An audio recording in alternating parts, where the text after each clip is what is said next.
Welcome again, everyone. I'm Susan Tenner, the Executive Director at Bugs, and this is your combination PTA meeting and Family Town Hall. Thanks for everyone from miking turning off your mics and muting yourselves. And Janara, would you like to get the PTA meeting going, or do you want to wait for people to come in? They're still coming in pretty fast.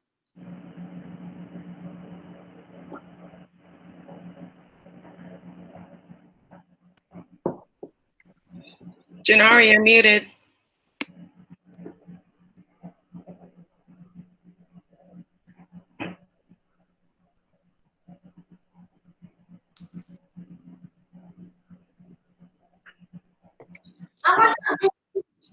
Okay, there. How about that? I apologize. I will probably never get used to this. We will go ahead and get started because I don't think we're not, we're just going to share a quick update and information with people. And so I know everybody's really here to hear what you all have to say, so we don't want to take up too much time. So hi, everybody again. I'm Janira. On the call is the rest of the PTA board. We've got Jeanette and Anna and Tara, and Fern is on the call. They can wave in their windows, but they will all be helping me out right now. So I think one of the things we just wanted to, just kind of get in front of you guys again. We're gonna start having regular meetings with everybody. We're gonna start in September. We will be sending around a calendar of those meetings really soon. I think what we're trying to do is figure out when in September is the best time to have our first meeting. And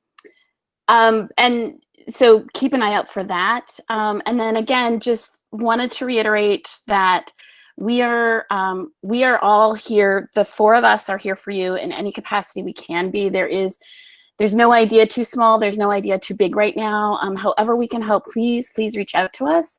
We know that this is a challenging time for you. It's a challenging time for us too. We all have families, students in this school, so we're coming from it with a great deal of empathy and compassion for everybody. So know that we're here for you in any way. We hope to. Despite all the challenges set ahead of us, we hope to really create a community that is compassionate and understanding and supportive, and we're on our way to doing that. So we're very excited by that. So I just wanted to start the meeting with that. Welcome everybody, welcome all new parents, welcome all parents who've already done this before. So with that, I think I'm gonna go ahead and throw it to Jeanette. Jeanette, are you next on the list? Oh no, I'm sorry, Fern, actually. Fern, can you go ahead and talk about what we want to do in August?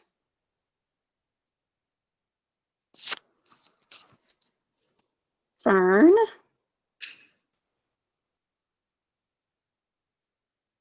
I don't know if maybe Fern's not here. Jeanette, why don't you go ahead and get started and talk about where we are sort of budgetarily. Budgetarily is a little strange because we did not get to have our auction last year. So as you can imagine, that has been a little bit difficult. And so do we give out a number yet, Janara? No, we haven't. Well, I just like to start off by saying that the PTA requests donations at the beginning of the year for PTA dues. And this year, we really like to emphasize that it's a sliding scale.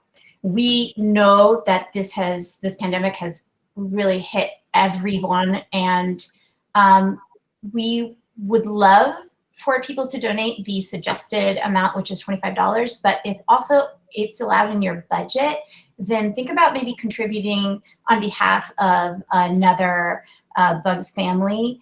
And we use it for things like we are providing uniforms for incoming families, which is really awesome. And just like a side note, my son really liked having his uniform. He wore it even during the remote calls. I think it made him feel like he was a part of the community, which is really funny because at first I thought, what are you doing, dude? You don't have to even be in your pajamas. But I think it helped him feel connected. So I think it's something really nice to have at this point in time. But also we are going to be trying to help the school with additional supplies that we really need this year. So if you can, I am going to add in the chat a link to our PayPal for a PTA due donation.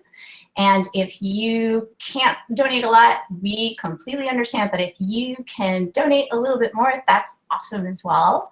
Something I wanted to also bring up, if whoever's listening, there are a couple people on the PTA who speak Spanish. Yo hablo español. Yo creo que Ana también habla español. So you can reach out in inglés, in Spanish to us.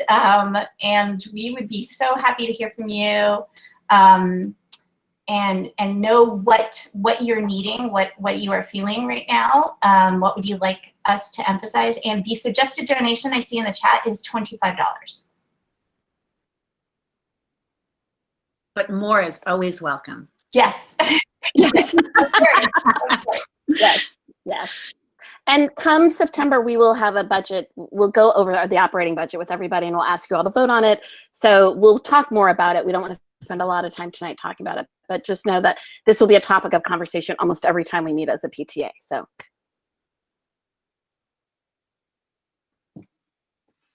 Oh, great. Fern is here. So Jeanette, anything else? Do you need to put a button on it, or can I throw it to Fern? Throw it to Fern. Okay. Fern, can you tell everybody what we're going to do in August? It's already August. I mean, the end of August.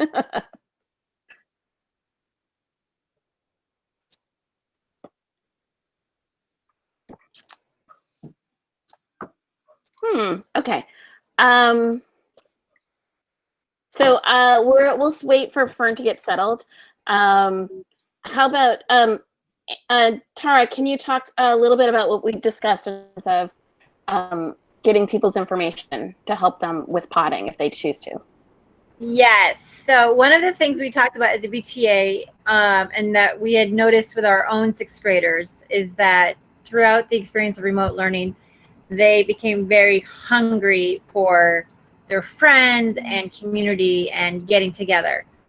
Now, with the understanding that many families are in various comfort levels and have very different health situations and other concerns, we also want to be respectful of that. But one of the things that we were going to offer as an extended support was on Constella, when you fill out your information for your name, one of the options is, if people are comfortable, is filling out their address.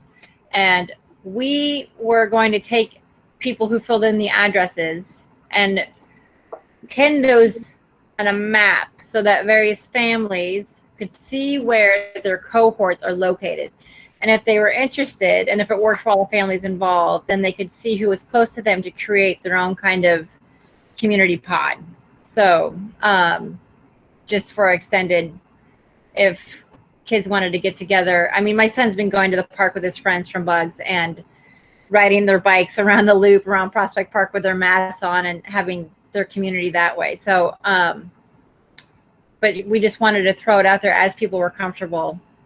And again, on Constella, you opt in when you fill in that information. So if people aren't comfortable, they don't have to opt in. But if they are, then we can put those on that map and people can see where they are as we are going into this remote learning or hybrid learning or whatever the models may be. Yeah, so we want to, if you're interested in that information, the sooner you can put in your address that again, if you're comfortable, then the sooner we can make the map for everybody. So, we'd love to have a map ready for people in a couple of weeks. So think about that.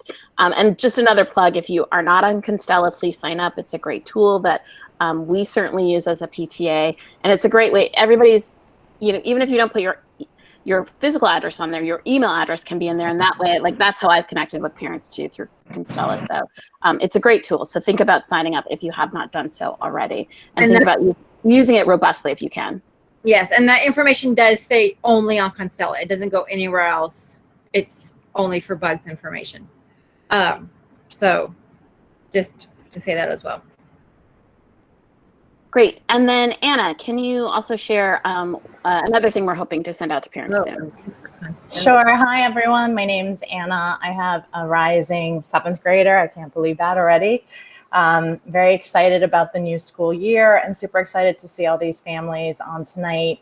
I'm hoping that you all don't have survey fatigue because we are hoping to send out a PTA survey in the next few days. And the purpose of that is really to try and get your input around what kind of programming you want to see, what kind of fundraising you're interested in, where our funds should be going. We're all very cognizant that this is a very different kind of school year, and having a mission to really be supportive of our community, of our students, of our teachers, of our larger Bugs community. We want to make sure that we're really meeting those needs, and those needs may be different in today's reality. So really looking to get your input on the types of programs you want to see, again, and some of the fundraising efforts we hope to plan for this year. So you'll be seeing that coming out in the next few weeks or few days. We also hope to get some information from you. So, this is, as you can see, a small PTA. We're hoping to grow it. So I will make a little plug. Please join us. We're really here to support, each other and our kids. But we will be asking in the survey also, skills that you might have around some of the types of programs we expect we might want to put on this year around social emotional learning, maybe around some of the trauma that we've all experienced. So if you have skills that are particular to those programs, we want to hear about it. And obviously, if you also have skills around fundraising, those are always in high demand. So please let us know if you'd be interested in volunteering some of your time and expertise in those areas through the survey. And of course, provide us your contact information so we can reach out to you. And again, we'll also have a little plug in there for the PTA. And if you want to join, you can reach out that way, or of course, you can reach out to any of us on the call today. So again, hoping you'll all fill that out and we'll get a better sense of what everybody really wants to see from the PTA this year and make sure that we're meeting the needs of our community in these very uncertain times. So great to see everyone. That's it from me. Great, thanks, Anna. Yes, you said that absolutely beautifully. Please consider, the PTA meetings are going to look very different too. They're likely going to all be like this. They're going to be a Zoom, so you can have them. We'll have the meeting from the comfort of your own home. It's mostly this year we've got to think strategic and you think about the legacy and keeping the school thriving. So we need a lot of strategic thinkers. So if you consider yourself one of those, please consider helping us. And then I think I'm just gonna since I'm gonna go ahead and speak for Fern. I'm sorry, Fern. I'm gonna give you a second. Okay, so what we're gonna do, what we're hoping to do, because a parent reached out to Susan and was wondering if, in light of remote learning, is there a way to meet other fellow students to kind of help begin the process of getting to know each other? So we thought the end of August, we're gonna do a little picnic for 6th grade incoming students, primarily the 6th graders. Those are the incoming. That's gonna be our first picnic. We'll do a socially distanced picnic. You come, it's BYO blanket, BYO food, whatever, you come and bring it. We're just gonna sort of help you organize. We'll be there, we'll hand out some wristbands. There'll be different colored wristbands so you can meet up with your other class, your other people on the other wristbands. And it'll give an opportunity for people to meet. We're gonna send out more information. Obviously, I think we're gonna ask you to RSVP. But right now, this is just a little save the date sort of situation. And we're doing it August 27th, correct? That's the Friday before, did I get that right? I'm sorry, August 28th, my apologies. So that's the Friday before school starts. And as we all know, school does start remotely. So it'll be from 2 to 4, really casual, really easy. If you don't want to bring anything, you don't have to. If you just want to kind of come and get a sense of everybody, you're welcome to do that too. More information on that is coming. We want to do something similar for 7th and 8th grade as well, but we're gonna, I think, probably wait until we see how this one goes. And maybe more closer to when school, the reentry process happens. Okay, anything else from the PTA team that I need to add, or anybody else wants to add before we hand it over to our Bugs leadership? No? Okay, great. Again, I just put my email in the chat. Please reach out to me. You can go to bugspta@gmail.com. Reach out to any one of us. We'd love to hear from you. And we hope to hear from you soon in the survey as well. So we really want to be a PTA that's working for all of you. Okay, thanks. That's it. Thanks, Susan. Thank you so much, Janara. So that we also have up on the screen, I don't know if you can see the address to the PTA Executive Board, so they can use that email as well, right? Mm-hmm. Yep, absolutely. And I see a lot of questions about Constella and some of the details there. So I'm sure you'll support people further with getting connected. And thank you so much for absolutely work on that. You guys are amazing.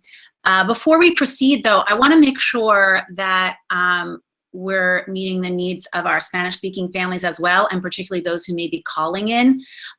Julissa, can you announce verbally how people can reach you if they're calling in and need translation?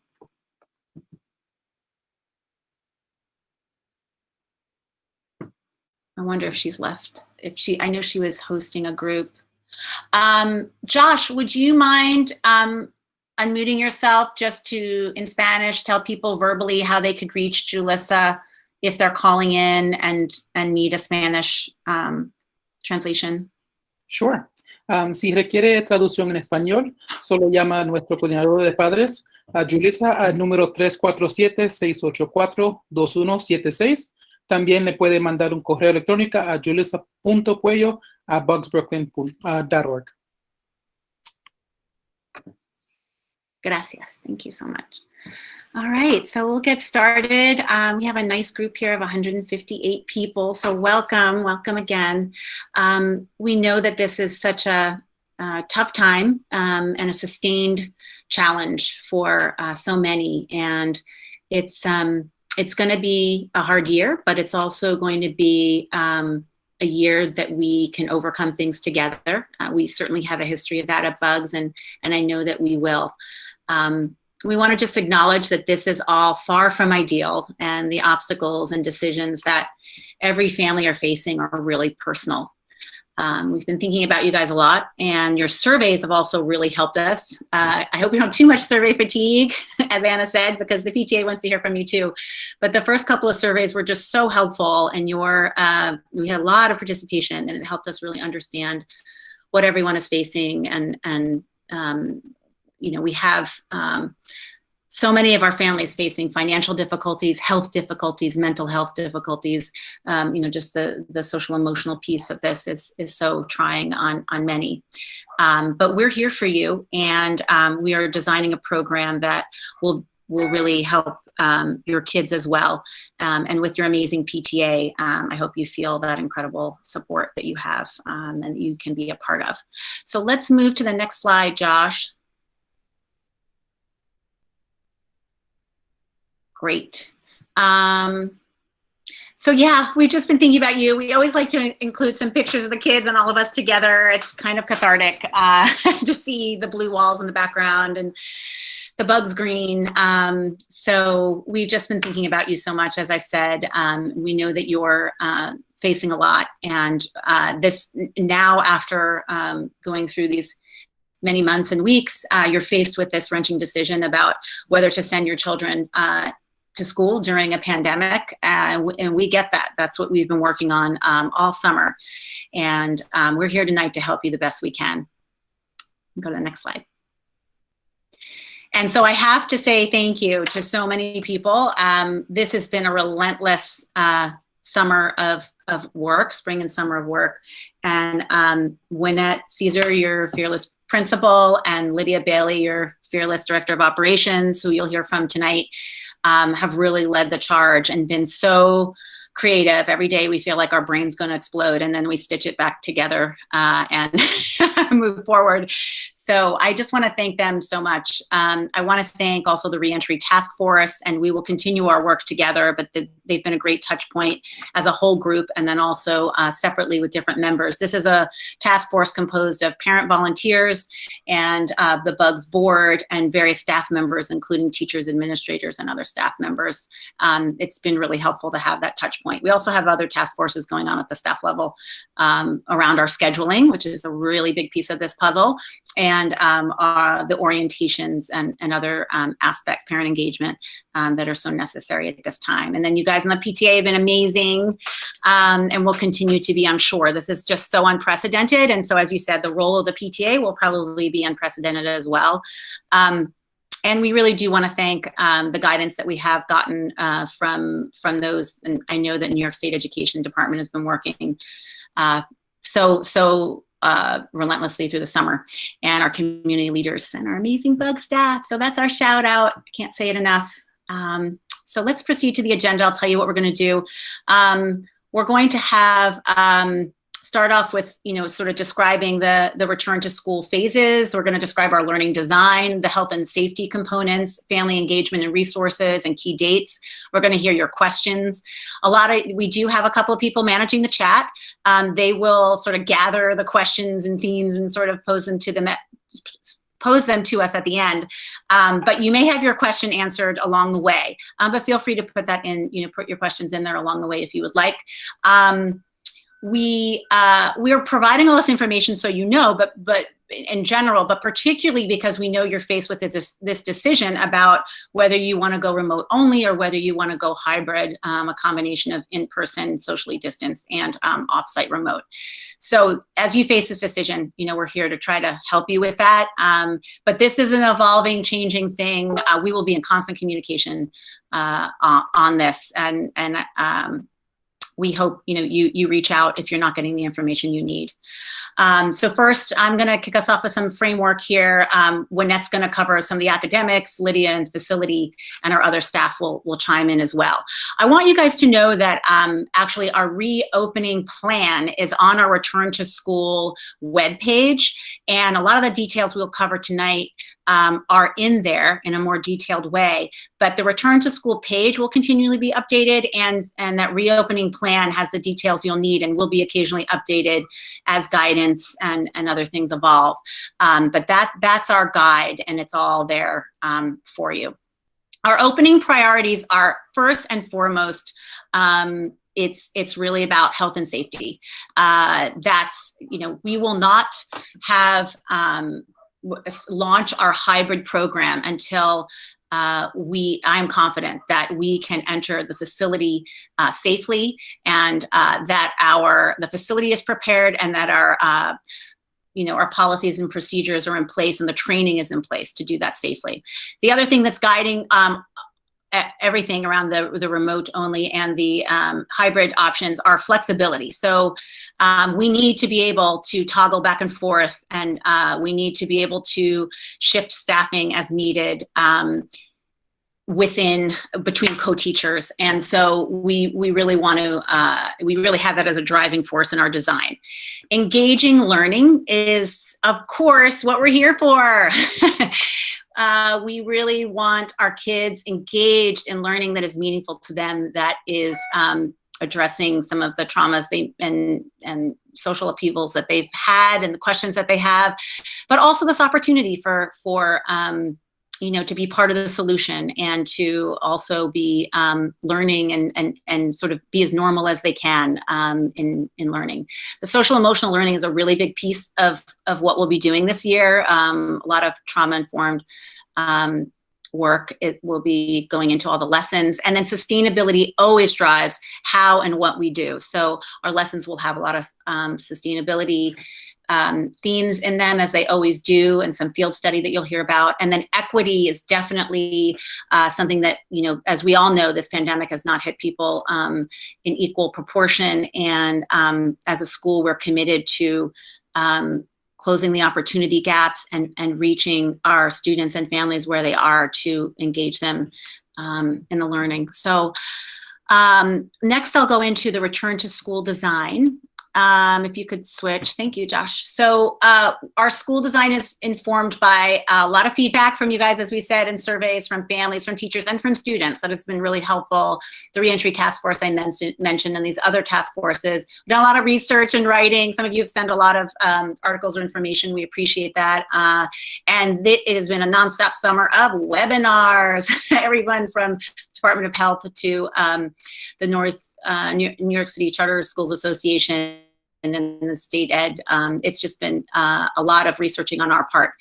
We're trying to navigate the logistics. There's a lot of details that we have to see if things are actually feasible, while balancing that, navigating it with creative solutions and this sort of big picture pulling back of like what really matters here. And so our thinking is always kind of going in and out of those spaces as it should. And it's also informed by really a lot of the insights that we got from doing remote learning last spring, both the successes and the improvement that we want to do. So here's our phases. If you could switch, Josh. This is sort of how we see it. So we know that the governor has cleared New York State to open school in person while being socially distanced. But however, as I said, we will not start our remote only component. We will start remote only until at least October 5th. We need time to get the hybrid model in the building and the staff and you all prepared. It did not seem prudent to rush this, although we've been working relentlessly all summer on it. We want to make sure that even before a student who arrives for hybrid on the first day, for example, to be there, knows how to wait outside and how to greet their friends properly, and how and that they won't be so freaked out about the process of coming in. So we will be preparing our families, our kids, and our staff by doing a remote only September and maybe longer. So we have to make sure that the facility is ready and that all our procedures are ready. This also gives us an advantage as far as we understand that the Department of Education is starting sooner. We don't know for sure, but it appears that they are after Labor Day. And we also share the building. We have our own distinct space, but we also share a building with 2 other DOE schools, as many of you know. And this gives us an opportunity to sort of see what is happening there first, see how it goes, and see how long, frankly, it may last. And so this gives us that advantage. And we really understand that in spite of this prudence and our thoughtfulness, we are committed to educating your kids, and we understand that nothing replaces in-person learning. And so we've created the hybrid model, and we know that some students learned really well in remote learning, and some didn't, and some are in between, and some really would benefit from being in the building for various reasons. And so, of course, that's why we're offering it. But health and safety is always our first guidance, and it won't be quite the same experience as when they were in school before. So we'll explain that more. So you can see the arrows go forward and they go back, right? So we could be in phase 1, where we're opening the school remote only, and then we're sort of cleared for takeoff to go to October to do our hybrid and remote, both phase 2, but. We'll give you as much notice as possible, but we have to make sure that the right conditions are in place. We're anticipating that it would be as early as October 5th. And if there's an incidence, we'll talk about closures, possibilities and scenarios. But if there was an incidence where there are 2 cases of COVID within the school building that are not linked to the same group and cohort, then the school would close under our guidance. So, and of course, in close collaboration with the Department of Health. We would make these determinations, we would notify all families, and then you can move back to phase 1. So the arrows go up and the arrows go back, or things could be getting a lot better, and then we proceed to phase 3, where we've returned to the school building full time. And then maybe something could happen, we go back to phase 2, or even phase 1 from 3. So again, we are trying to keep the schedule and our very flexible so that we can handle all of those scenarios. So the next slide is to remind you guys to fill out your reentry plan survey. It's been really wonderful to see what you guys have to say and to see where you land, and to share your write-in comments as well.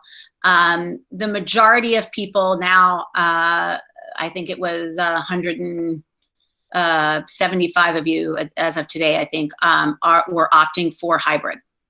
But there are many people who are also not about, I think it's about 30% are opting for remote only. So please fill that out, and so that we can know what your choice is. Again, this is not anonymous because we want to know from you personally what your choice is.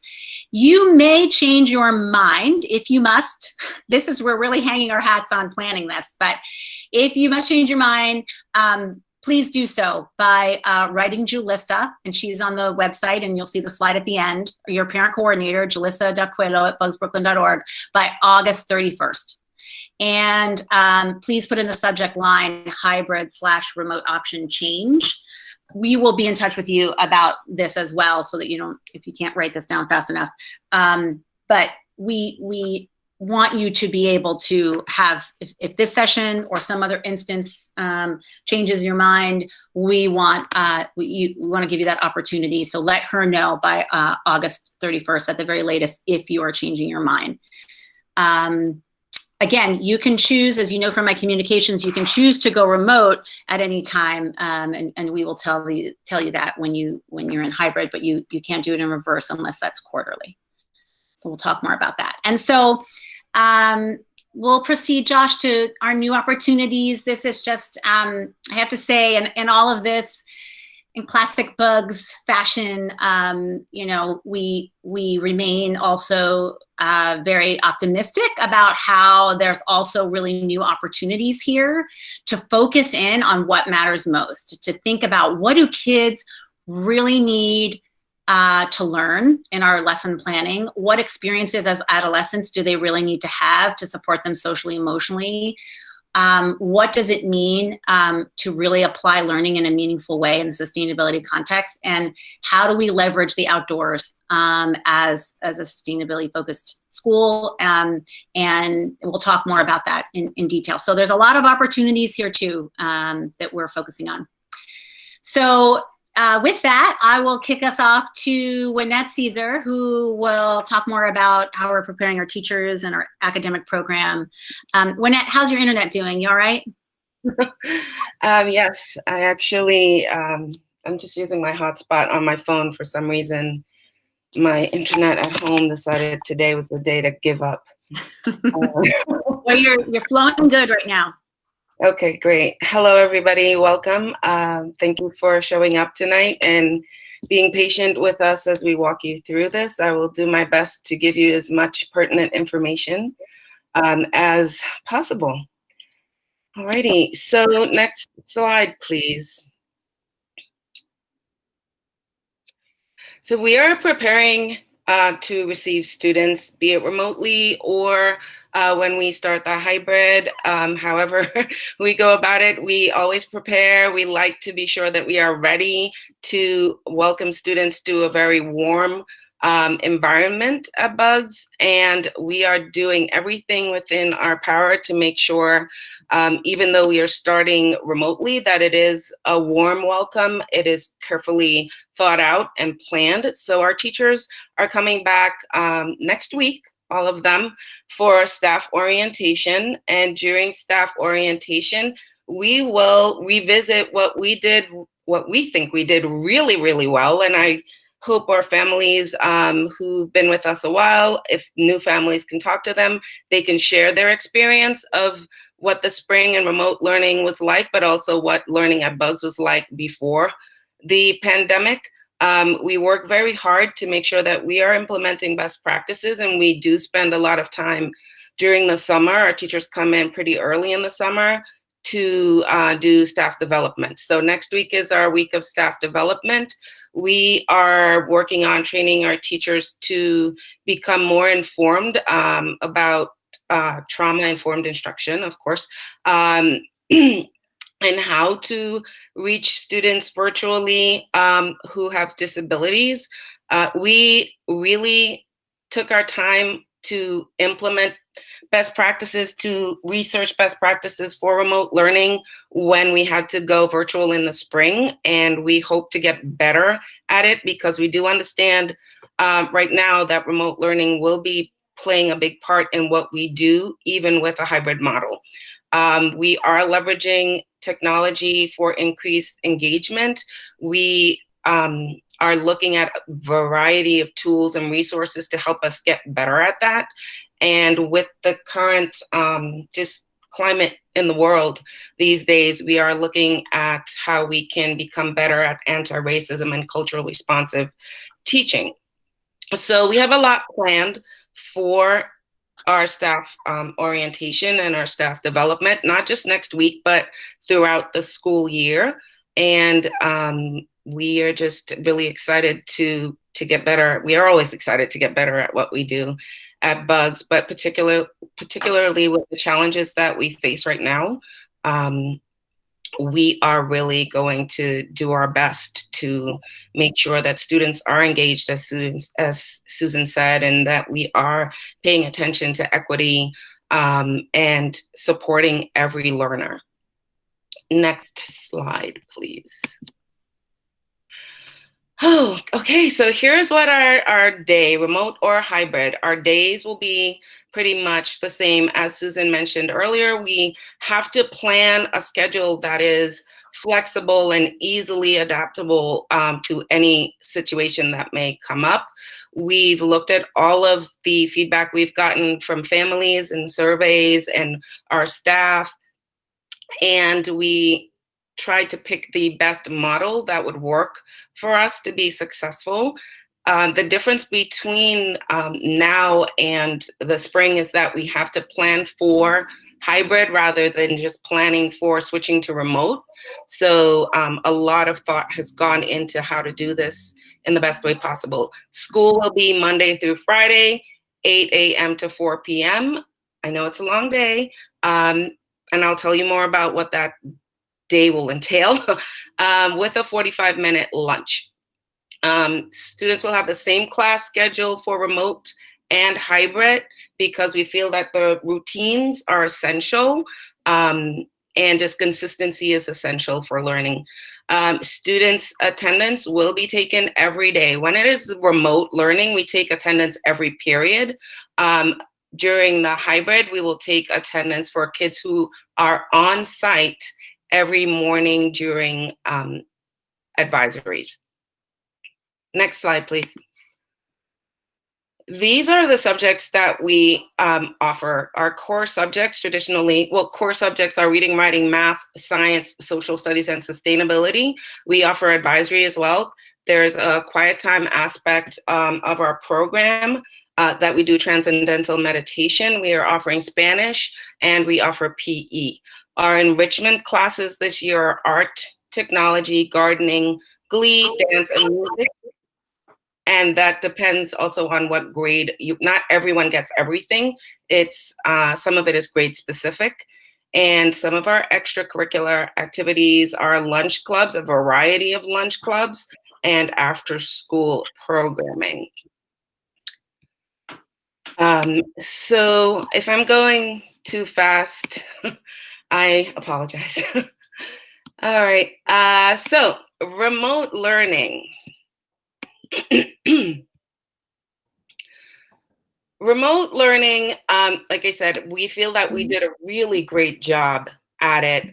We have all of the same expectations for remote learning now as we did in the spring, which is that students attend classes every day. I'm getting feedback. Someone's mic is on. Okay. Someone's mic is on. Can you mute your mic, please? Sorry, Lila Gilbert, could you please mute your mic? I can't do it for you. Sorry. Thank you so much. Thank you very much. Okay, next slide, please. So we have, during remote learning, we have synchronous and asynchronous days. During the hybrid, we will have days that kids are present. Synchronous days are when the teachers and the students are logged into classes together, and we will have set schedules. Teachers invite the students to class through Google Meets, and teachers provide live instructions. Asynchronous days are usually, for last spring, were when students got the time to make up work.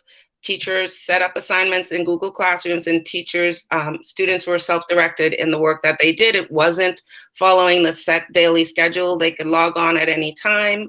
and just complete the work throughout the day. It was usually either missing work that they fell behind on, or if they didn't have missing work, some new assignments that they could kind of get a jump start on.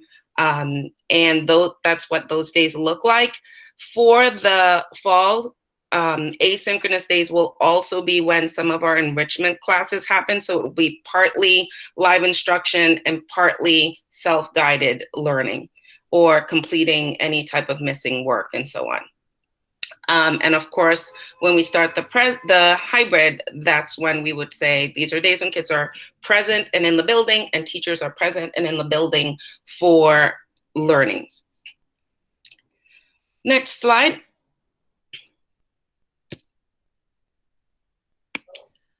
Okay, so remote learning 2020, 2021. Things we learned in 2019, we offered mostly synchronous classes. So kids were getting live instruction, remote lessons for about 3 or 4 out of the 5 days of school, all day, with a few breaks in between. We learned from that we needed to offer a few more asynchronous days for students to get some more breaks from screen time and just to catch up on work that they weren't able to catch up on during the school day. We learned how to create breakout rooms for small group instruction, and various ways to keep relationships going. Some of that happened in lunch clubs. Some of that happened through just circle discussions and restorative practices during class. We had all different types of arts and entertainments. We had some assemblies. We had some of our houses had some things going on. The things that change for this year is that we are adding some new classes, our Sustainability 101, 102, and 103 class. We no longer have advancement groups. We are looking to offer some other advanced classes for algebra and other interventions. We are focusing on our core subjects. However, when we do start hybrid, our ICT classes will be split. All of our classes will be ICT this year. So during the remote learning period, your students will be with both of their teachers. But when the hybrid program starts, that will allow us to split the classes into small group for when they are on site and when they are remote. We do have some long blocks of staff planning time on grade level. Because we've incorporated enrichment classes, that allowed us to also build in some more planning time. The hybrid model will require a significant amount of additional planning to make sure that we are syncing our lessons consistently, and that the teachers who are teaching on site are teaching the same lessons as the teachers who are teaching off site. So we really required that additional planning time for them. Next slide, please.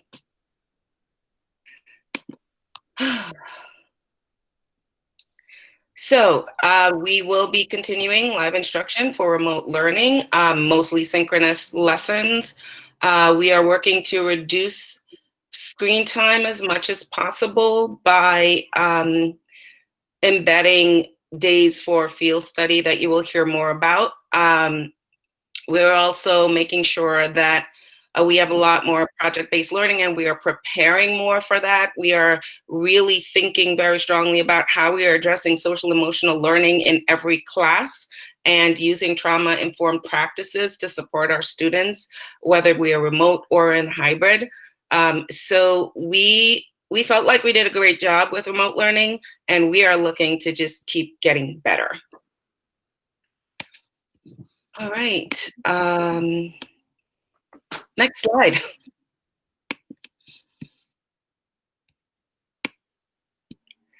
Hybrid. Ooh.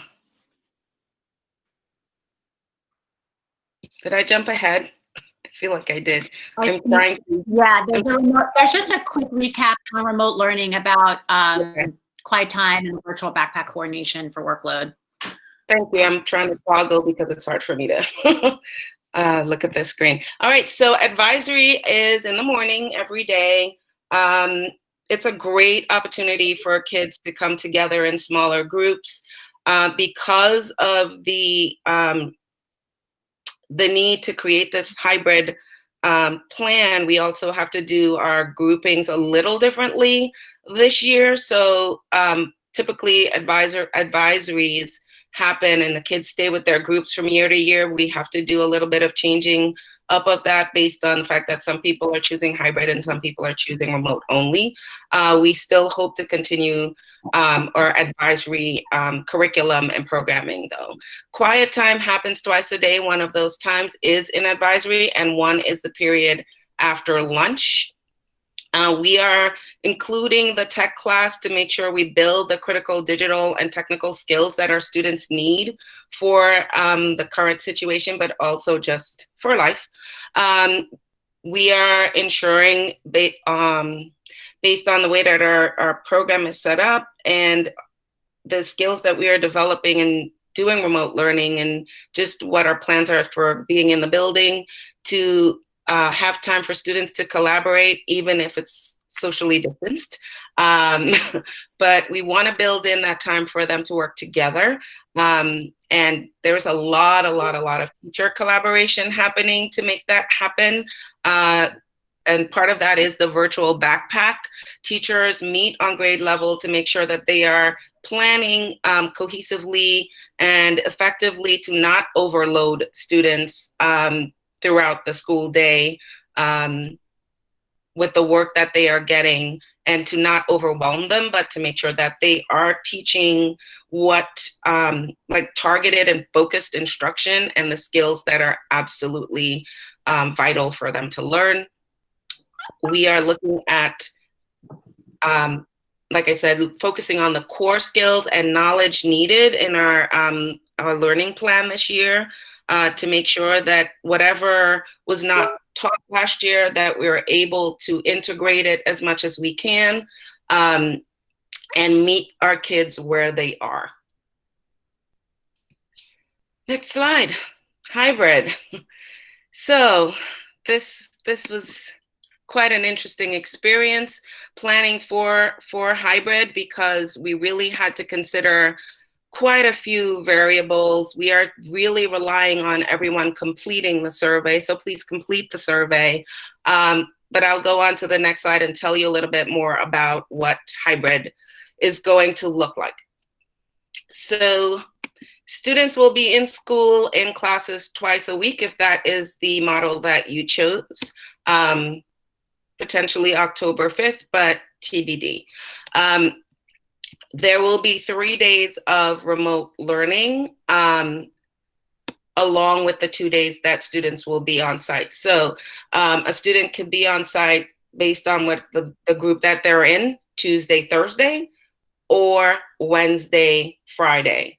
And Monday will be the asynchronous day that they will have a couple of enrichment classes and the opportunity to do some self-guided practice, try to prepare for the week ahead, catch up on stuff that they may have fallen behind on. They will also have advisory on Monday, so that's a little bit additional support and a little bit more of SEL built into that day. Our typical classes, we're looking at it, and again, this is also based on the survey results, will be, and of course, social distancing requirements, 10 to 14 students in each class with 1 adult. We may have different accommodations for students who have paraprofessionals with them on a daily basis. We are looking to stagger our entrance or have separate entrances, and that is to be determined based on the space that is available to us. For on-site learning, we are requesting and requiring students to wear uniforms. It helps us distinguish our students from the other middle school students in the building, especially on the sidewalk when we are doing our entrance routine in the morning. And when we have field study days, we are really working hard to see how we can utilize outdoor spaces, because as we've learned, the more time kids can be outdoors and learning outdoors, it's better than being inside in one space. So on field study days, we are also requiring that students wear a uniform so they can be easily identified. Recess will be in the classroom or dependent upon available space and supervision. We are looking to use outdoor spaces, as I said before, and a lot of the decisions we make around recess and field study depends on the spaces that are available to us. Next slide, please. So this is a general description of the schedule. Monday is the asynchronous day. As I said before, this is all based on survey. We looked at a variety of different schedule options and tried them out and played them out throughout the months on months to see how they would work. And a big part of that decision was looking at equity for our students. So this was the choice that we made based on some of the surveys that we did and the research that we did. Monday, asynchronous, some enrichment classes, and all students remote. So there will be no kids on site on Monday. Tuesday will be a day for the A group to be on site. Students will be in their small groups in the classroom with their teachers, while the B group is learning remotely. Wednesday, B group will be on site while the A group is learning remotely. And then it switches off. For students who choose remote only, they will be invited to join the remote classes on any given day. So they will receive a Google Meets invite from either of their teachers. So each class will have a co-teacher. When we're remote, they're going to see both of their teachers every day. They may break out into small groups in their classes, but when we're remote, it's co-taught. When we're in hybrid, it's split and they're taught by one teacher in a smaller group. And if you're only remote, then you get invited to any of the groups on any given day. So, for example, Monday you might see Miss Harriet Tuesday you might see Miss Harriet for remote learning if you're remote only. Wednesday you might see Miss Anella for remote learning if you're remote only. Those are the 6th grade math teachers, by the way. So that's how that schedule would look for our students. Next slide.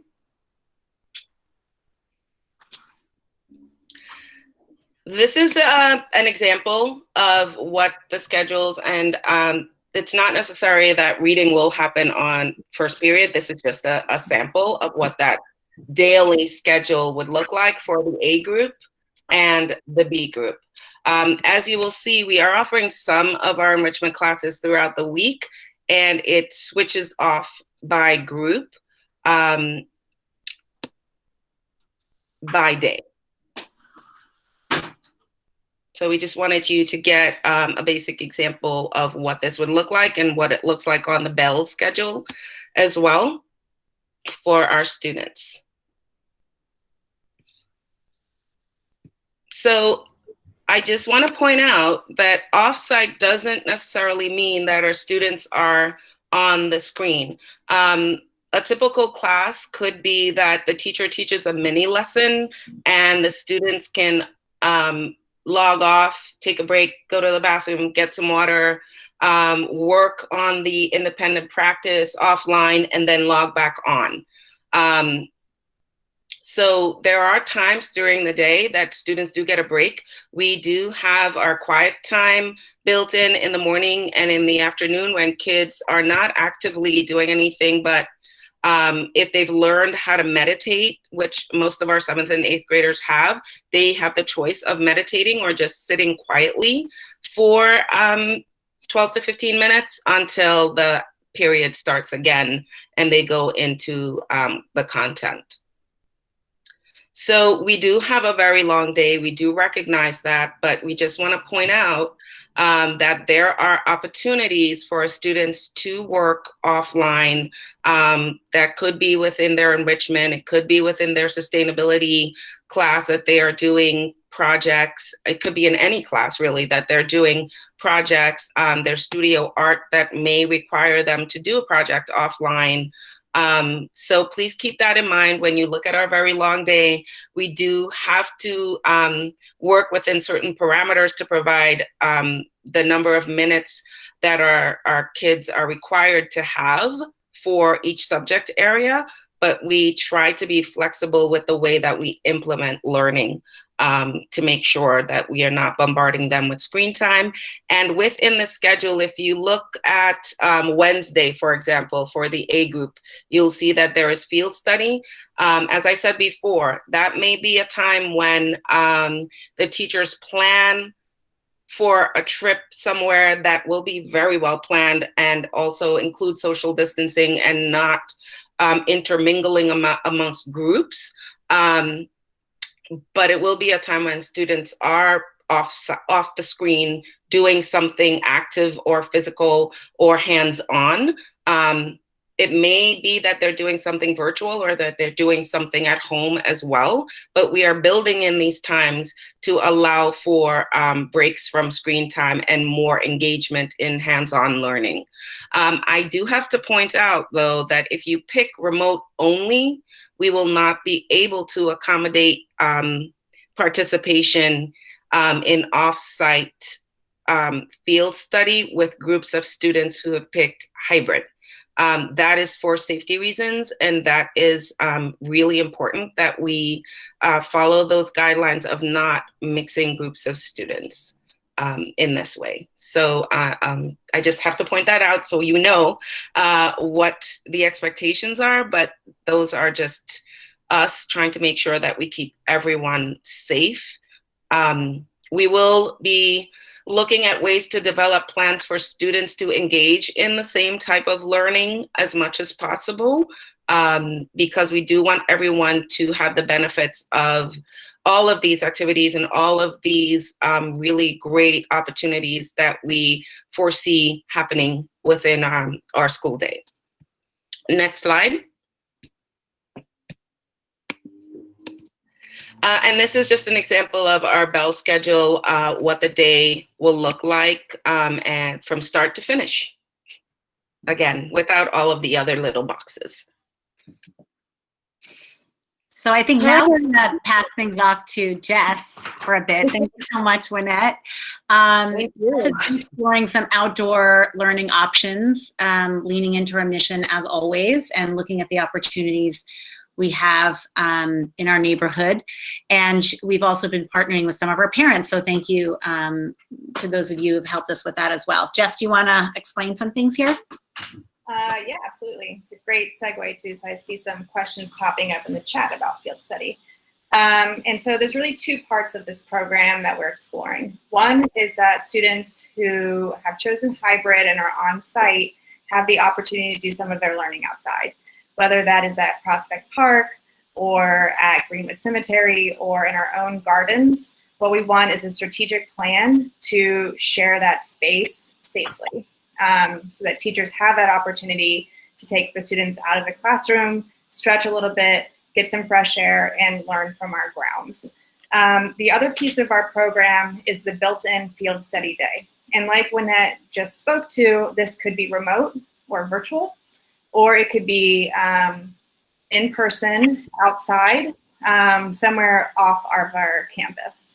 And one thing that I want to specify, and I'm sure that you've heard a lot of chatter and buzz about, lots of schools are exploring these options right now.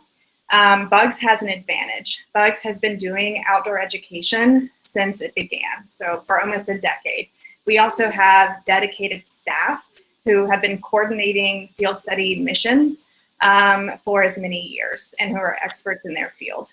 Our teaching staff and our support staff have also been through many trainings and experiences bringing students outdoors. So that takes away a little bit of the fear that other schools might have with outdoor education.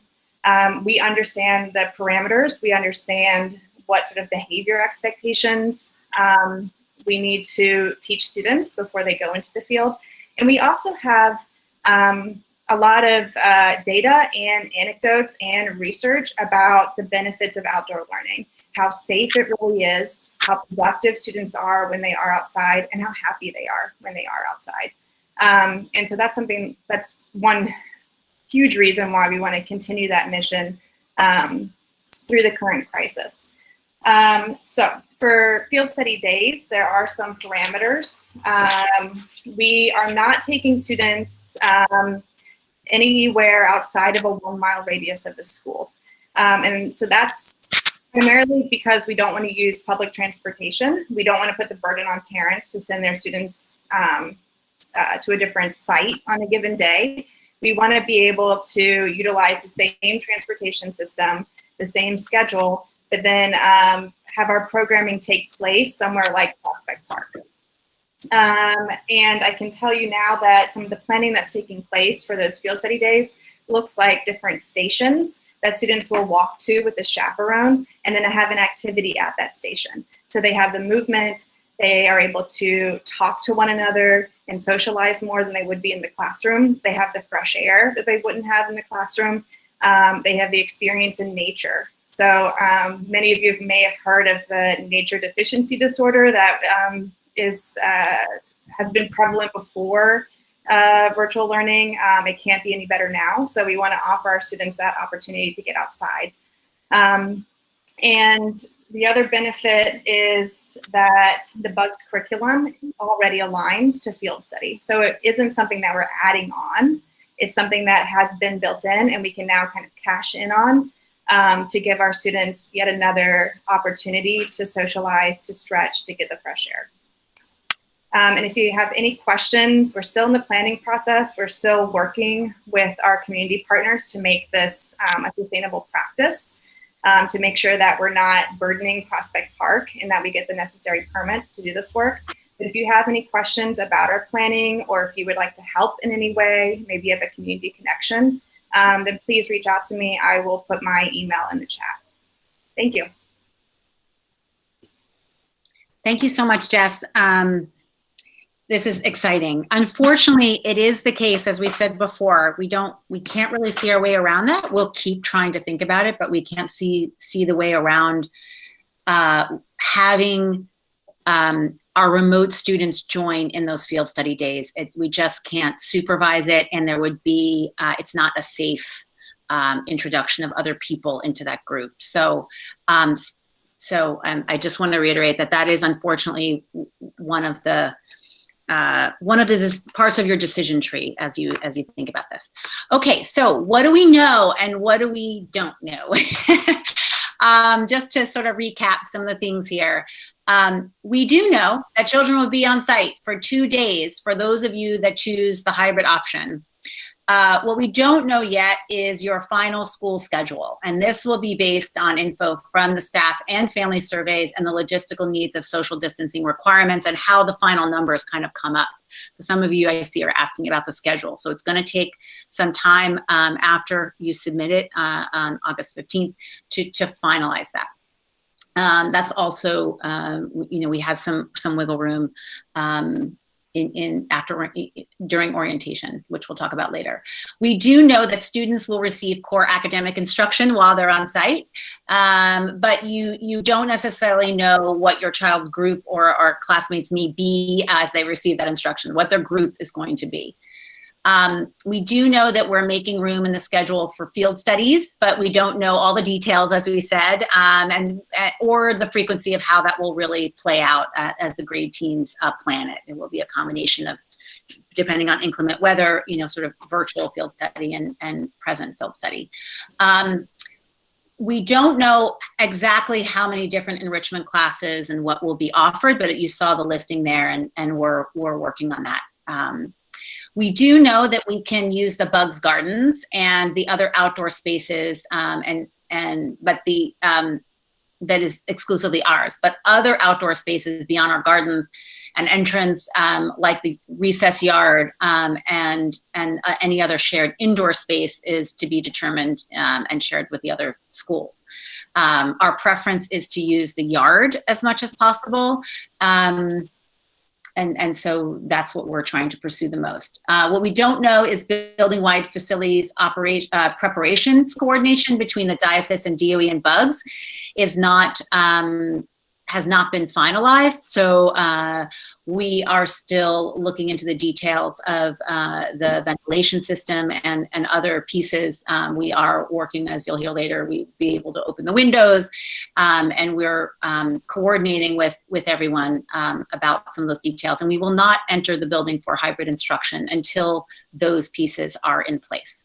We do know that meals will happen in the classroom while on site. We don't know whether we'll start October 5th for sure, or when we might need to close again. So we just have to be really flexible. And again, we've designed this so that we can toggle back and forth and your child's schedule will remain consistent, depending on what happens school-wide or what you choose as a parent. We do know that regardless of how we start and what parents choose, remote learning will be a key component of next year's teaching and learning. So we know that this is, the 3 days out of the week, this is something that we might have to toggle back to as needed. And it's something we do well, but it's also something that, we always really want to improve on and is so important if we face a whole year of a lot of remote learning. We don't know how regulations and circumstances will evolve. We are just constantly keeping up on Department of Health regulations, New York State education guidance, as well as the Department of Education's their practices as well, which is part of our context. So stick with us. We will keep communicating as we share what we know and what we don't know. And you need to make a decision based on some limited information, but hopefully you got a lot more tonight. So I'm going to pass it off to Josh Altamirano. Before we go into health and safety, we just wanted to address, we're going to go into some of those details with Director of Operations, Lydia Bailey. I know a lot of your questions in the chat are around that. And all the details can be found on the reopening plan as well. But I'm going to pass it off to Josh Altamirano so he can discuss in sort of the remote space what student and family privacy conditions we have set up. Good evening, everyone. As Susan mentioned, I'm Josh Altamirano. I'm the Technology Manager and Data Protection Officer here at Bugs.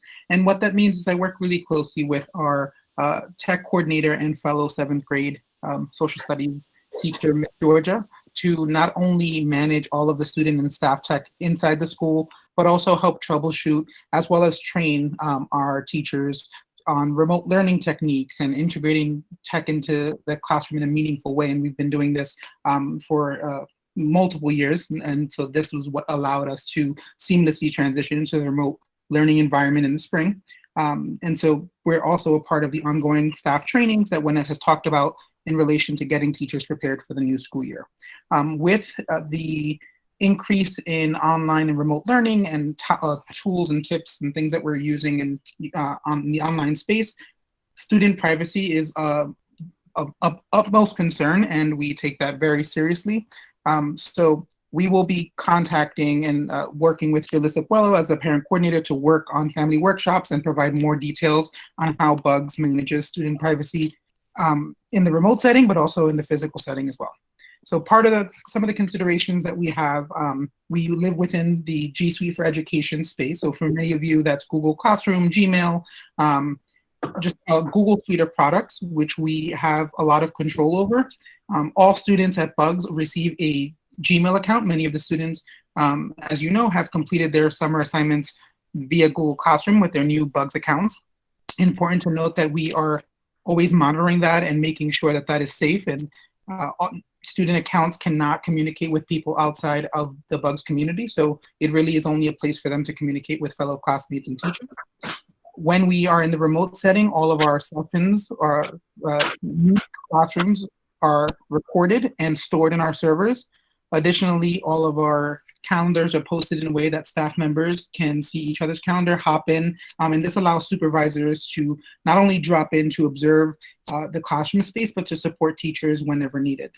And finally, part of our ongoing work that we have done throughout the last 3 years, as I've mentioned, working with Georgia in the tech space, we have constantly talked about best practices of being online, and that changes slightly in the remote space, and understanding best practices and what will work to keep everyone at the school safe.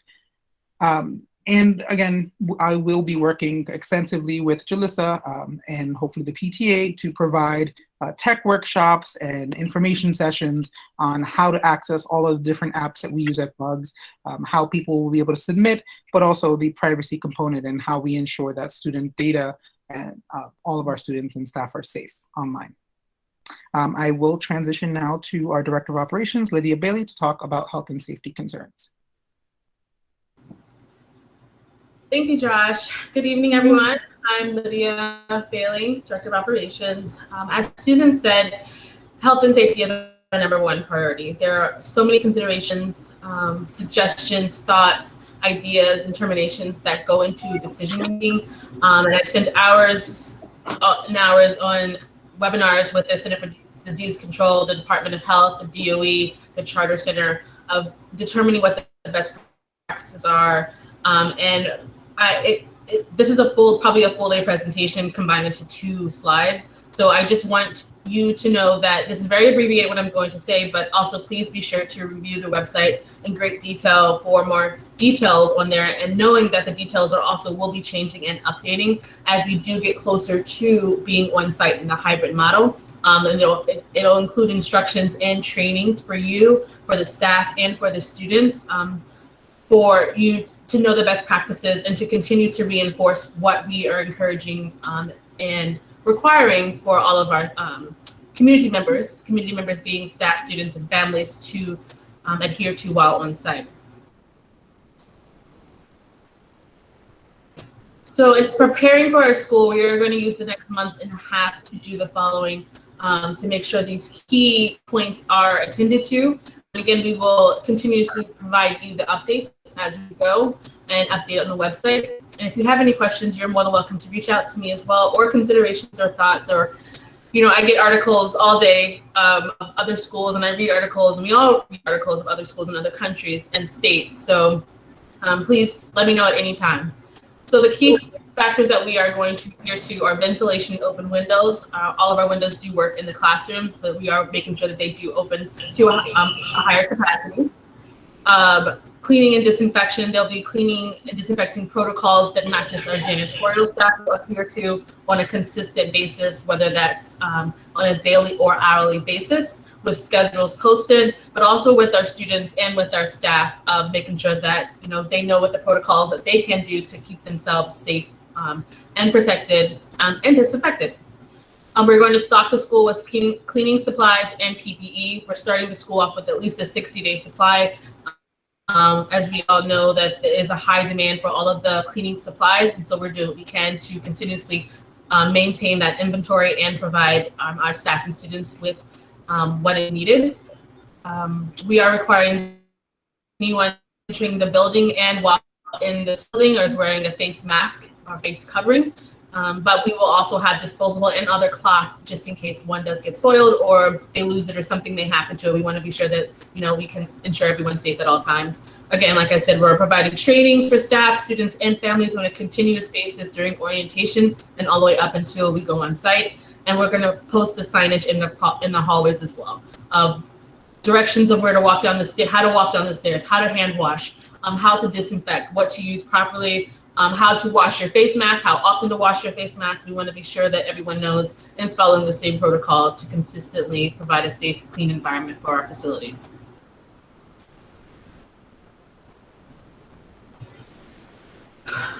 Again, we're going to go more into detail and train you and also provide more details. But like I said, when we want to instill these requirements for when students come on our site, and our site being even the sidewalk or walking up to the building, we're even encouraging them, don't take your mask off. As soon as you leave your house, put your mask on and don't take it off until you go back into the house in the evening time or the afternoon time as well.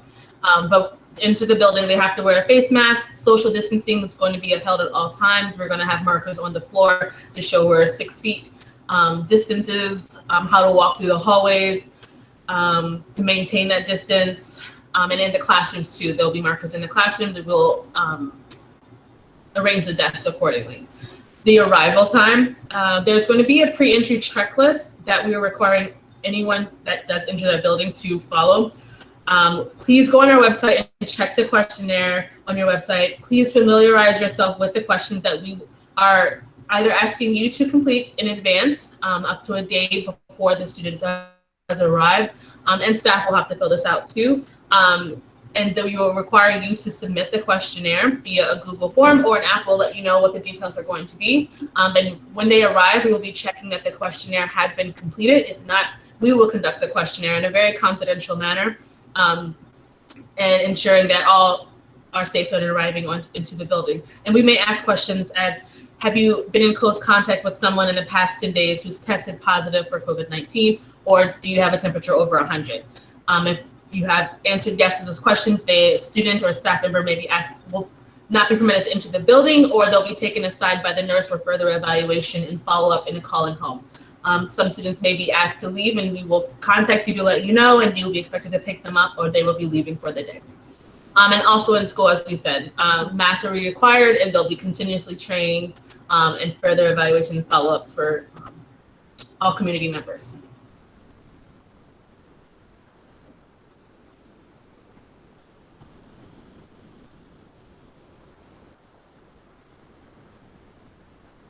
Yes, so we're gonna have these procedures built into the schedule, and also reinforcing on a consistent basis, whether it's breaks upon arrival, before lunch, after lunch, for hand washing, also for room cleaning and disinfecting, where the staff members will be required to wipe down desks after food, wash their hands, and come back into the building, or come back into the room to continue class as normal.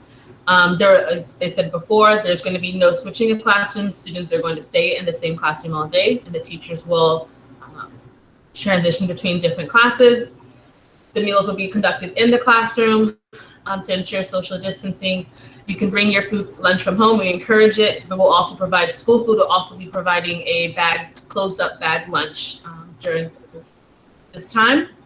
We're requiring face masks, no lockers. This is very different for this year. Students will not be permitted to no lockers will be assigned. Students will not be able to use any lockers. All of the materials that they bring on site will be taken to their class and housed in their classroom all day long. And there will be students will not be sharing materials. We're also going to be purchasing, in addition to the school supplies that we requested you bring for yourself, we'll be providing some in the classroom as well, and labeling so there's no shared objects. And as we said, the groups are going to be smaller. There are limitations to the amount of people allowed in a room at one time to maintain a 6-foot distance based off the square footage of the room. And so this is also why we have to have small group sizes. Thank you. Thank you so much, Lydia. Yeah, we all have to commend Lydia on her incredible summer work and ongoing with helping us all be our safest and healthiest. So these are some of the things that the layout of our grid for the determined school closures. It's an abbreviated version of what's also on a reopening plan. So as you can see here, if there's one confirmed case, or there's 2 cases linked to the same classrooms, the same group, then that classroom is closed, and it's closed for 14 days. The student, staff in close contact with the positive case self-quarantine for 14 days. As soon as we get into a situation where 2 cases are not linked together, they cannot be, they're either from different classes, or we can't determine how these 2 are connected, the school will close. The school building will close, and everyone will go to remote learning pending the investigation. So that's the bottom line for the triggers for closing the school. These will be close conversations with the Department of Health. We will be doing contact tracing internally about which staff and which students are where. again, we are designing it so that there's very limited interaction, and we're trying to do the same with all of the staff. Each teacher of that on that grade level will come and teach that class, but the students will not be mixed up, and the students will not be moving around. And we are also trying with all of our other staff to keep everything as sort of isolated as possible to contain exposure. So when we are facing these things, it'll be a very close conversation with the Department of Health about sharing not just our internal contact tracing, but then doing the work externally as well, and us discussing with them the specific circumstances to make these determinations. This is a guideline grid. This isn't like, these are the guidelines that determine how the investigations go. So yes, this of course is one of our most important things here. And we have a partnership, of course, with the Department of Health, as all schools will, to very closely track things and make these decisions, these very difficult decisions. Julissa, our parent coordinator, was not able to stay on the call, so she asked that I just sort of fill you in on the family engagement resources. You heard me mention in the beginning that there's a lot of information in one call. We're going to take your questions now. Hopefully we answered a lot of them along the way, but you can always go back to this webpage, which is the Return to School webpage. And within it also is the reopening plan. And we've pulled out some key elements, and we'll continue to highlight different key elements for you on the page itself. Family technology and resources. Josh, do you want to chime in on this? Sure. So we are excited to announce that we are fully prepared to have a one-to-one Chromebook initiative for our students this year. So that means every single Bug student will have a Chromebook assigned to them for their use. The way we're distributing them is in a tiered system. So based on your survey answers, the families who have said that they have no technology at home will get the Chromebooks first. Families who have students sharing multiple technology, don't have a designated Chromebook for their Bug student, will get a Bugs Chromebook for their student. And families who have technology already for their students at home will be a part of the second tier. So the students who are entering the school building for hybrid learning, if that's what you choose in October or later, the first day that they enter the school for that hybrid learning, they will receive their Chromebook information. So again, it's really important that you fill out the family survey and let us know if you have to change your answer regarding technology. Please do so that we can be sure to flag you. Once we have all answers, on Monday we will be emailing families who have selected to receive a Chromebook because they don't have one at home with more information. And also there are families who experience Wi-Fi issues. That happens to me all the time. So we will be provisioning Wi-Fi hotspots for families who are in need of them. Again, it's a tiered system. So if you have Wi-Fi at home, great. If you're really struggling and it was difficult for you in the spring, please let us know as soon as possible. We have a partnership with T-Mobile, and they will be providing the separate hotspot for students so they can connect. As well, like you heard me before, I speak Spanish, so I am here to help in Inglés y Español as needed, but also our fellow tech coordinator, Georgia, also speaks Spanish, so it's really helpful if you guys need that support. Thanks so much.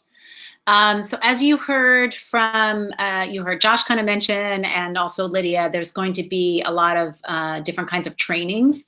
We're going to have ongoing surveys and email updates, so keep checking your spam. There are going to be virtual events to connect, whether it's through the PTA or through us.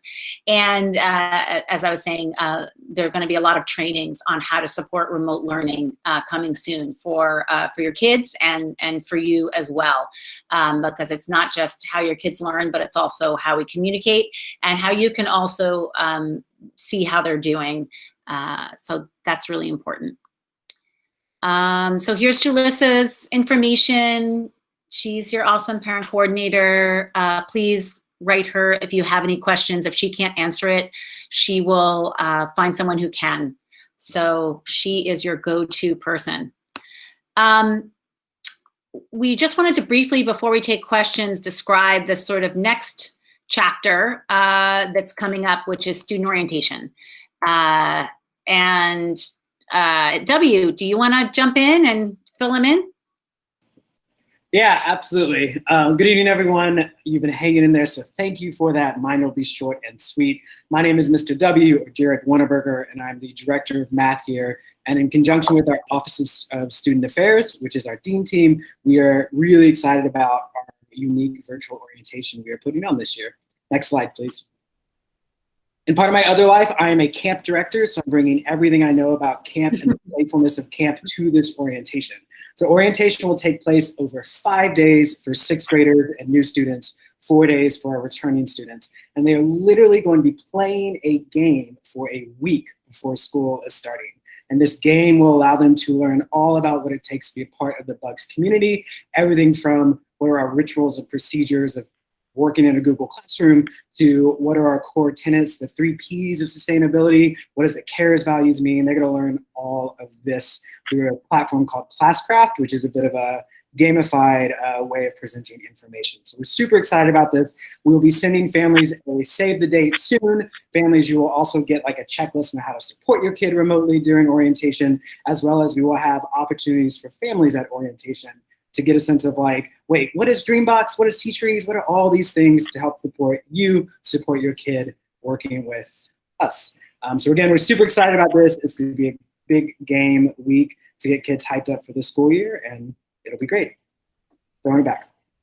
Awesome, thank you, W. So important dates. Family service, your family survey is due. Teachers return on Monday. New students come on the 31st for the orientation that you just heard about, and the returning students come on the 1st. In terms of our calendar and our schedule, more information will be forthcoming. And did you want to describe any more of that, Wynette? Before hybrid, because they go from orientation into their other schedule for remote only schedule for September. Yeah, a lot of our ability to complete our rosters and our schedules and to share them out depends on the completion of the survey. And I know that Susan said that families had until August 31st to change your minds about your option. But the sooner we can get this information, the sooner we can share out our schedules, our students' schedules. We've been working on them for a long time. We know that people are anxious to know what group they're in, to call up their friends to find out what group they're in, and so on, and to see what classes they will be in and what the day will look like for them. Typically, we give out student schedules during student orientation, so we're looking to give them out or share them out that same time. But we really need the information from you to be able to finalize them. So that's my plug for that. All right, great.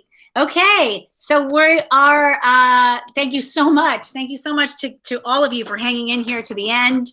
And we're here to answer your questions. Thank you to Kay and Susan Bax, who have been feverishly and just answering some questions in the chat in real time.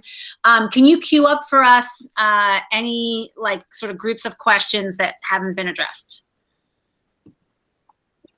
Yeah, this is Susan. I know Wynette just talked about when students will get their schedules, but there are tons of questions, and I think you addressed it, but just maybe one more time. Can families request to be with other families? Can they request to be with students that they went to 5th grade with? And can siblings be, if they do hybrid, can their schedules be aligned? You want to take that one up?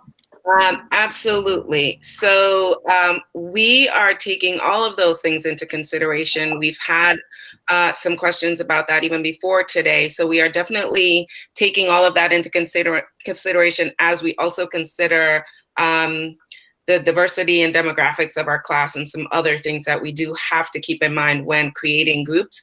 Again, some of this also depends on the options that families have chosen. and where kids will go. We can most definitely consider putting siblings together as that just makes sense for convenience. We are a little limited on how many personal requests we can guarantee. We will consider your request as much as we can. And where do they put that request? They can send that to tiffany.cunningham@bugsbrooklyn.org. And if you put it, yeah, there you go. Kay wrote it. But if you write anything to Jalissa Puelo, your parent coordinator, she'll move it on. But it'd be great to send right to Tiffany because she is the queen of the schedule. She is the academic program coordinator, and this is what she has been working on for many, many weeks. All right. Any other sort of big categories of questions maybe we could address? So there are questions around kind of the remote learning, hybrid scheduling. People understand that they can switch to hybrid on a quarterly basis, but when would the next quarter be? And I know Kay put in the chat that they would get a lot of notice about it. So if you want to just reiterate around that. And also, like, if somebody chooses hybrid, but their child gets sick, can they join in the remote learning? Like, does that go back and forth easily? Absolutely, you can join in remote learning at any time. We will assign you, we'll just reassign you to the remote learning group for your cohort. But just to clarify, if you would have to stay permanently in remote until the next quarter, but in the scenario for sort of just a regular decision, but in the scenario that you were just describing, Susan, where someone was actually ill or something like that, that is considered a special circumstance. So that's where you could be allowed to go back to hybrid because you're actually quarantining or you're ill or there's something like that. And that's why, again, as Lynette said, it's the same co-teachers and the same schedule so that it can be seamless. Can you repeat the first part of the question, please? I feel like we didn't answer it, maybe. It was about when if you could switch quarterly, when would that first quarter option be?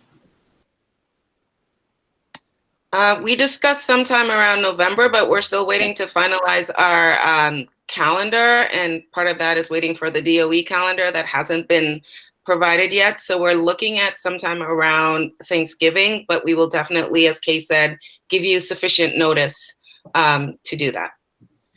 Yes, well, we will put those deadlines, unlike other years. I think the calendar will look a little different, and we will highlight those kind of deadlines for the quarter notification times.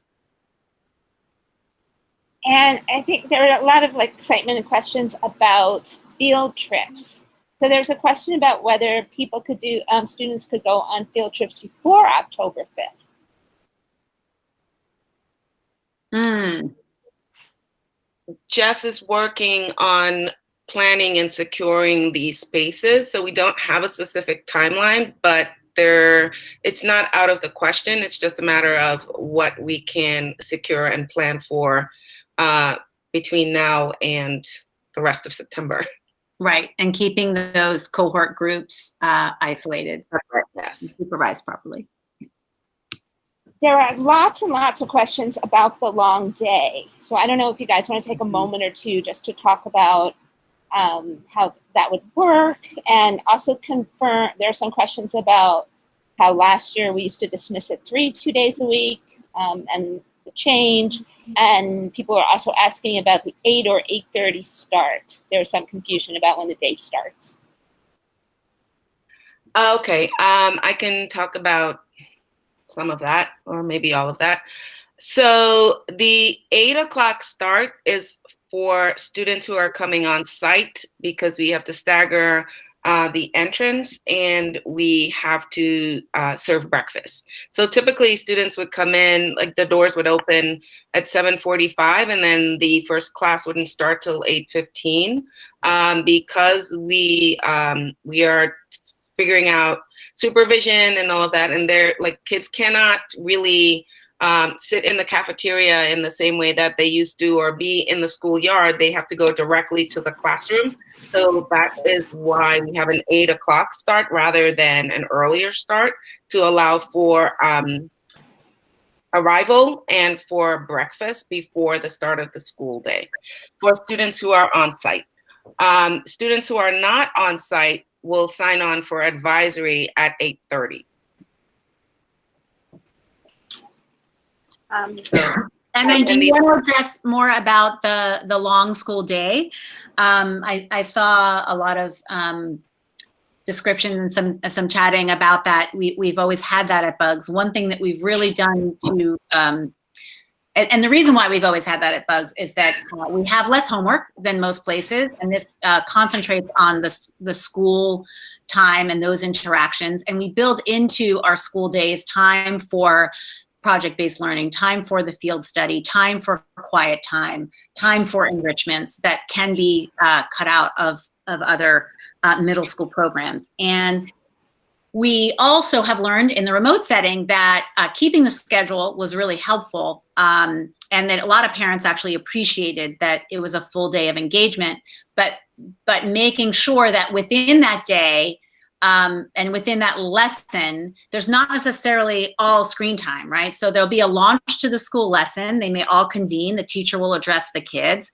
Then they'll break up into groups. They could also be broken up and do work on their own. And they're not necessarily sitting in front of, a Zoom meeting all day. And that's something that we're really sensitive to. And as our grade teams meet, and they have more meeting time this year to really coordinate that. And that's part of also this virtual backpack that we talk about. It's not just the workload, but it's also the ebb and flow of the kids' day. And it's also exhausting, right, for the teachers. So it's something that we really, and we're always open to tweaking. But we found that it really did work for the most part. And that's what we're starting as our baseline. Do you want to describe it more, Wynette, or how did I do? You did great. We have to consider all that we either have to offer or want to offer. And we really did plan for having our same schedule. Unfortunately, we also now have to plan for a hybrid. And in order to make everything that we feel would benefit our students fit in, we learned something last year, and it was that we have to build in the asynchronous time for kids to just be able to catch up on their work. We also want to build in the field study time so that they can have that hands-on learning, that they can go out and do things and have these enriching experiences. And that in itself lends itself to a longer day on, beside the fact that Bugs' school day is 8 to 4. That's what our school day is. It's unfortunate that a lot of it now is remote, but as Susan said, for families who really need to know that their children are engaged all day, especially families who have to work all day and worry about their kids, it's important to us to be able to provide that comfort as well. So along with providing everything that we could academically, we're also providing a space of comfort so that families can feel secure that their children are learning all day, but they're also, even though it's remotely, supervised all day.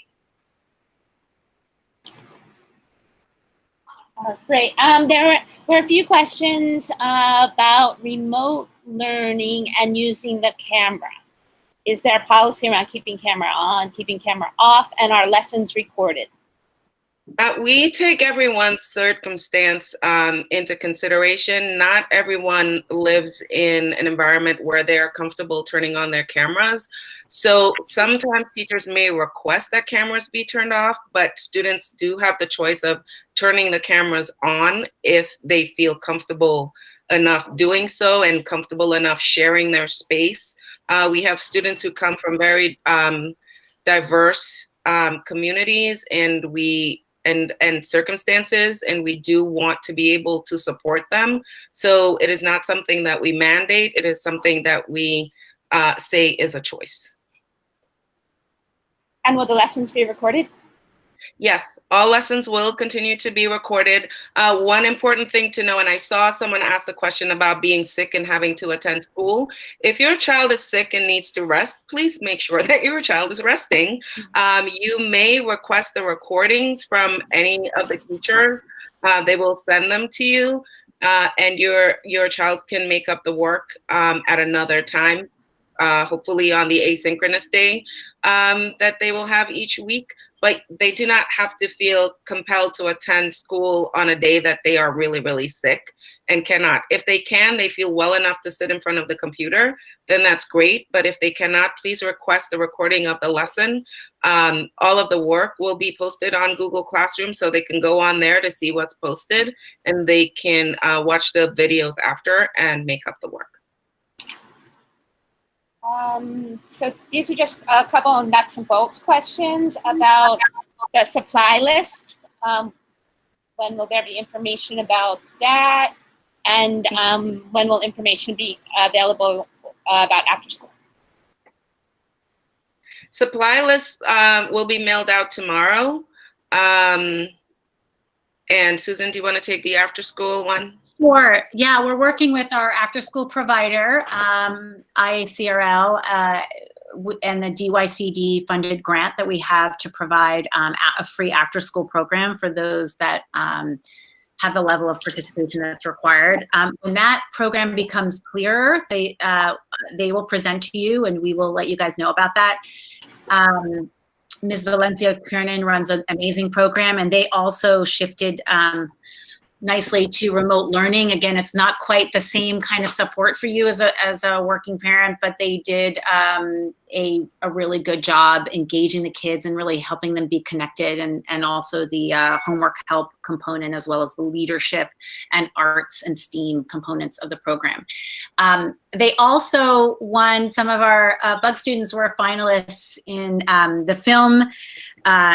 the film contest, and that was citywide, and we got an acting award and a writing and directing award with Bug students, and it was just an amazing thing to see. Of course, very heavy with COVID-19 themes with their end-year films. So more to come on that. Yeah, I just wanted to add a little bit. So I know questions are probably going through people's head about, like, why are we getting the supply list? The kids are going to be remote. We really do need students to have their basic supplies at home so that they can do things offline. We've been very thoughtful about the supply list. Some of the things you may see on there would be community donations, like cleaning supplies and things like that, that they would bring into school. Some of it is for personal use, sanitizer, and things like that for them to carry with them. Excuse me, throat's a little dry. We are really thinking about what types of supplies students would need to be able to engage in hands-on activities at home. And as much as possible, we are looking to see how we can provide some of those supplies. We may ask later on that you purchase additional supplies for some of the activities or assignments that students may have. We will try to limit that as much as possible, but please make sure that as much as you can. And again, we are also looking to see how we can support anyone who needs support with acquiring supplies, but students should have their supplies as much as you can for the start of the school year so they are ready for learning. So in classic Bugs fashion, we are at an hour and 45 minutes and we're so happy to connect with you guys and to hear your questions. But I think I will ask Susan if you could do maybe one last question theme for us, and then we'll say goodbye.